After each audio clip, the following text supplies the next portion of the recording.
Hi friends అందరికీ, మీరు ఈ వీడియోలో చూస్తుంది వచ్చేసి సబ్వూఫర్. ఈ సబ్వూఫర్ వచ్చేసి బాగా నాయిస్ అయితే చేస్తుంది, బాగా డిస్టర్బెన్స్ సౌండ్ డిస్టార్షన్ అయితే వస్తుంది. మీకు ఇది వచ్చేసి హే కంపెనీ సబ్వూఫర్. సబ్వూఫర్ ఏ కంపెనీ అయినా కావచ్చు, డిస్టార్షన్స్ అనేవి రావడానికి చాలా రీజన్స్ అయితే ఉన్నాయి. ఈరోజు వీడియోలో ఆ రీజన్స్లో ఒక దాన్ని అయితే మనం చూద్దాం. ఇది ఎక్కువ మంది గమనించరు అనమాట. మనం ఎన్ని చూసినా కానీ డిస్టార్షన్ ఆగదు.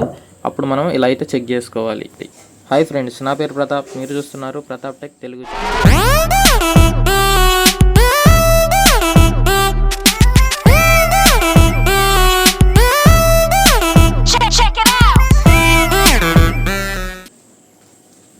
ఫ్రెండ్స్, ఇక్కడ ప్రాబ్లం ఏంటంటే సబ్వూఫర్ బాగానే వస్తూ ఉంటుంది, కానీ మధ్యలో ఏదో డిస్టార్షన్ అయితే వచ్చింది అనమాట. ఏదో కర్రమని సౌండ్ వస్తూ ఉంటుంది. ఈ సౌండ్ అనేది కంటిన్యూషన్గా అయితే రాదు, మధ్యలో గ్యాప్గా వస్తూ ఉంటుంది అనమాట. మీరు సౌండ్ పెంచే కొద్దీ ఇది ఎక్కువ అవుతూ ఉంటుంది. అయ్యి ఒక్కోసారి వెంటనే సబ్వూఫర్ అనేది ఆగిపోయింది అనమాట. మళ్ళీ మీరు కదిపినప్పుడు మళ్ళీ ఆన్ అయిద్ది అనమాట. ఇది ఒక్కోసారి అసలు దానంతటికి అదే రిపీట్గా ఆన్ అయిపోయిద్ది, ఆఫ్ అయిపోయిద్ది. దీనికి అంతటికి ప్రాబ్లం ఏంటంటే మీకు రీజన్స్ అయితే చెప్తాను. ఇది అనేది మెయిన్గా మన యాంప్లిఫైయర్లో ఫాల్ట్ అయితే కాదు. ఇది వచ్చేసి మీకు సబ్వూఫర్ లోపల ఉండే కనెక్షన్ దగ్గర అయితే ఫాల్ట్ అనమాట. ఇది అనేది మీకు సబ్వూఫర్ టెర్మినల్స్ దగ్గర, కనెక్టర్ దగ్గర ఉండే వైర్స్ బ్రేక్ అయిపోయి ఉండొచ్చు, లేకపోతే వాయిస్ కాయిల్ నుంచి మధ్యలో వైర్ ఉండిద్ది కదా, ఆ వైర్కి చేసిన సోల్డరింగ్ దగ్గర అయితే పోయి ఉండొచ్చు. ఒక్కోసారి మీకు వాయిస్ కాయిల్ బర్న్ అయిపోయినా కానీ సేమ్ ఇదే ప్రాబ్లం అయితే వచ్చింది అనమాట. కానీ మ్యాక్సిమం వాయిస్ కాయిల్ బర్న్ అయితే మీకైతే స్మెల్ అనేది వచ్చింది అనమాట. కానీ ఇక్కడ కూడా మీకు స్మెల్ వచ్చింది, హెవీగా అయితే రాదు, ఎందుకంటే టెర్మినల్స్ కాలేటప్పుడు స్మెల్ అయితే వచ్చింది. ఈ వీడియోలో నేను మీకు చూపిస్తాను ఏ విధంగా డిస్టార్షన్ వస్తుంది అనేది, మీరైతే వినండి. మనకి స్పీకర్లో లూజ్ కనెక్షన్ ఉన్నప్పుడు మనకి స్పార్క్ అయితే వచ్చింది అనమాట. ఈ స్పార్క్ కనిపెట్టడం కోసం మీరు బాగా చీకటి ఉన్నప్పుడు అయితే చెక్ చేస్తే మీకైతే కనపడుద్ది. నేనైతే లైట్స్ అన్ని ఆఫ్ చేసి మీకైతే చూపిస్తాను. ఇక్కడ చూడండి, చిన్న స్పార్క్స్ అయితే వస్తాయి, అక్కడ లూజ్ కనెక్షన్ ఉన్నట్టు అనమాట. అక్కడే మీకు వైర్ అనేది బర్న్ అయిపోతూ ఉండిద్ది, దీనివల్ల డిస్టార్షన్ అయితే వచ్చింది. చూడండి, వీడియోలో మీరు గమనిస్తే స్పార్క్స్ అయితే వస్తున్నాయి.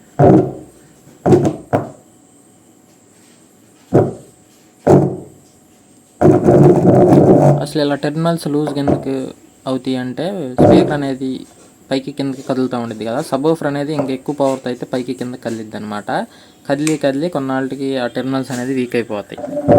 కాబట్టి దీనివల్ల మనకి కొన్నాళ్ళకి అయితే పోతాయి అనమాట. కాబట్టి మనం మళ్ళీ రీప్లేస్ చేసుకుంటూ ఉండాలి.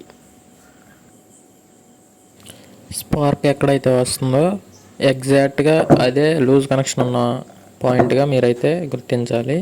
స్పార్క్ ఎక్కడ వస్తుందో ముందు గమనించి దాన్ని మీరు ఫాల్ట్ ఉన్న స్పాట్గా అయితే గుర్తించాలి. స్పార్క్ వస్తున్న టెర్మినల్ని మీరు పూర్తిగా రిమూవ్ చేసి డైరెక్ట్గా వైర్ అయితే కనెక్షన్ ఇవ్వాలి. అప్పుడు కనుక మీ స్పీకర్ ఎటువంటి ఇబ్బంది లేకుండా పనిచేస్తుందంటే మీకు అదే ఇంకో ఫాల్ట్ అయితే లేదని అర్థం చేసుకోవాలి. మీకు ఒక్క ఫాల్టే ఉంది, ఒక్క వైరే ప్రాబ్లం అనమాట. కానీ మీరు ఇప్పుడు ఈ వీడియోలో చూసినట్టుగా నేను చూపిస్తాను, ఈ వైర్స్ అయితే పనిచేయవు అనమాట. ఈ వైర్స్ అనేవి మళ్ళీ కొన్నాళ్ళకైతే పాడవడం జరిగిద్ది, ఎందుకంటే సబ్వూఫర్ అనేది ఎక్కువ పవర్తో అయితే పనిచేసిద్ది. కాబట్టి ఎక్కువ పైకి కింద కదిలిద్ది అనమాట, ఎక్కువ పవర్తో. అలాంటప్పుడు ఇలాంటి వీక్ టెర్మినల్స్ అవి మళ్ళీ అయ్యే రీయూజ్ చేద్దామంటే కుదరని పని, తొందరగా అయితే పోతాయి. కాబట్టి మీరు స్పీకర్కి యూజ్ చేసే ట్రాన్స్పరెంట్ వైర్ ఉండిద్ది కదా, దీని అయితే యూజ్ చేసుకోవాలి, కొంచెం హెవీ వైర్ని. దీని మీద ఇన్సులేషన్ ఉండిద్ది కాబట్టి అది కూడా మీకు ఎక్స్ట్రా ప్రొటెక్షన్ అయితే యాడ్ చేసిద్ది.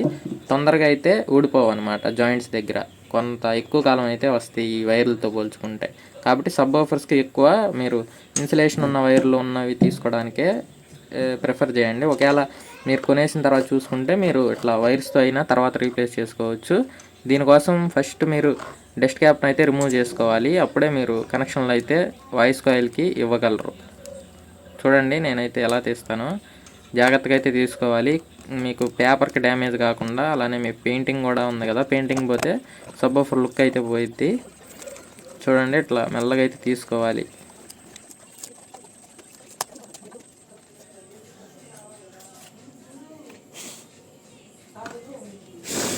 డస్ట్ క్యాప్ తీసేయగానే ఇలా అయితే సబ్వూఫర్ చూడడానికి అయితే కనిపిస్తుంది. మీకు వాయిస్ కాయిల్ అయితే క్లియర్గా మీకు లోపల కనిపిస్తుంది కదా. ఈ వాయిస్ కాయిల్ అనేది నాకు 2 ఇంచ్ వాయిస్ కాయిల్ అయితే వచ్చింది ఈ 10 ఇంచ్ సబ్వూఫర్తో. ఇది వచ్చేసి 300 వాటేజ్ పవర్ అనమాట. ఈ సబ్‌వూఫర్ వచ్చేసి మీకు వెనకాల మ్యాగ్నెట్‌కి చూసుకుంటే హోల్ అయితే ఉంది. ఈ హోల్ అనేది మనకి ఇక్కడ వాయిస్ కాయిల్లో జనరేట్ అయ్యే ఎయిర్ బయటకి సర్క్యులేట్ అవ్వడానికి అయితే యూజ్ అయ్యిద్ది. కాబట్టి దీనిలోంచి లోపలికి డస్ట్ వచ్చే అవకాశం కూడా ఉంది. మీరు తీసినప్పుడు మీకు ఆల్రెడీ మీకు డస్ట్ అయితే కనపడిద్ది.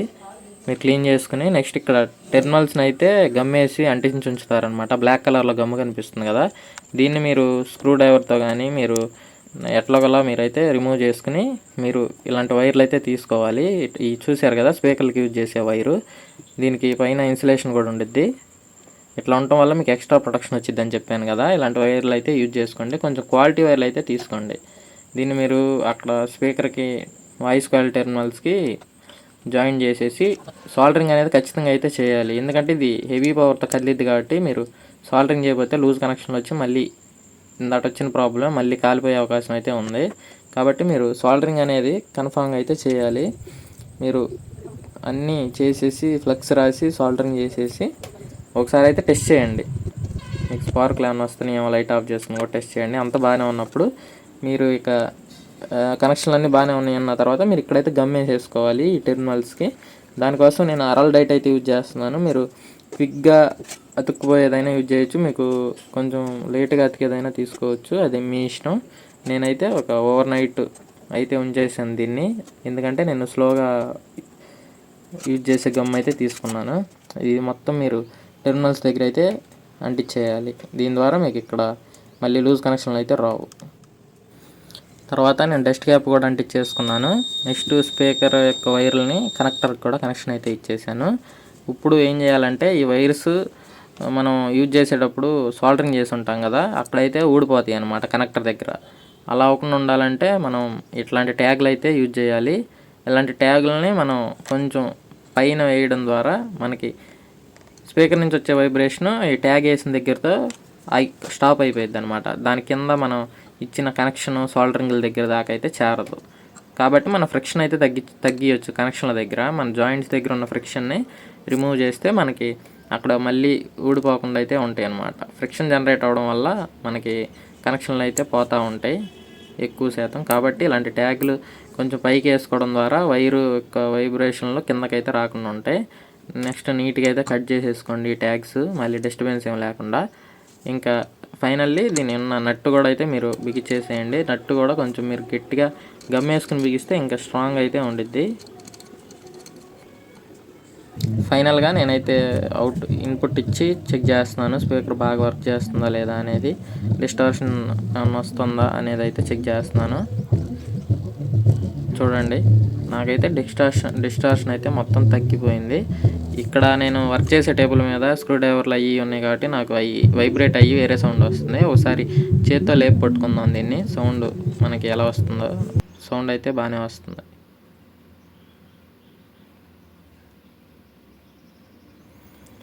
ఫ్రెండ్స్ చూశారు కదా ఈ వీడియో తీయడానికి నాకైతే చాలా కష్టం అనమాట. ఎందుకంటే నేను ఒక్కడనే వర్క్ చేయాలి, ఇక్కడ కెమెరా కూడా హ్యాండిల్ చేయాలి. మళ్ళీ నా మొబైల్ కెమెరా హీట్ ఎక్కిగానే తొందరగా ఆగిపోయిద్ది అనమాట. ఇది ఒక చిరాకు పుట్టిస్తూ ఉండిద్ది. మన వర్క్ నీట్గా చేసేటప్పుడు వీడియో తీయడం అనేది చాలా చిరాకు అనమాట. కానీ నేను మీకోసం ఇట్లా అప్పుడప్పుడు కొంచెం ఎక్కువ లేట్ తీసుకుని మరీ ఈ వీడియోలు చేస్తాను.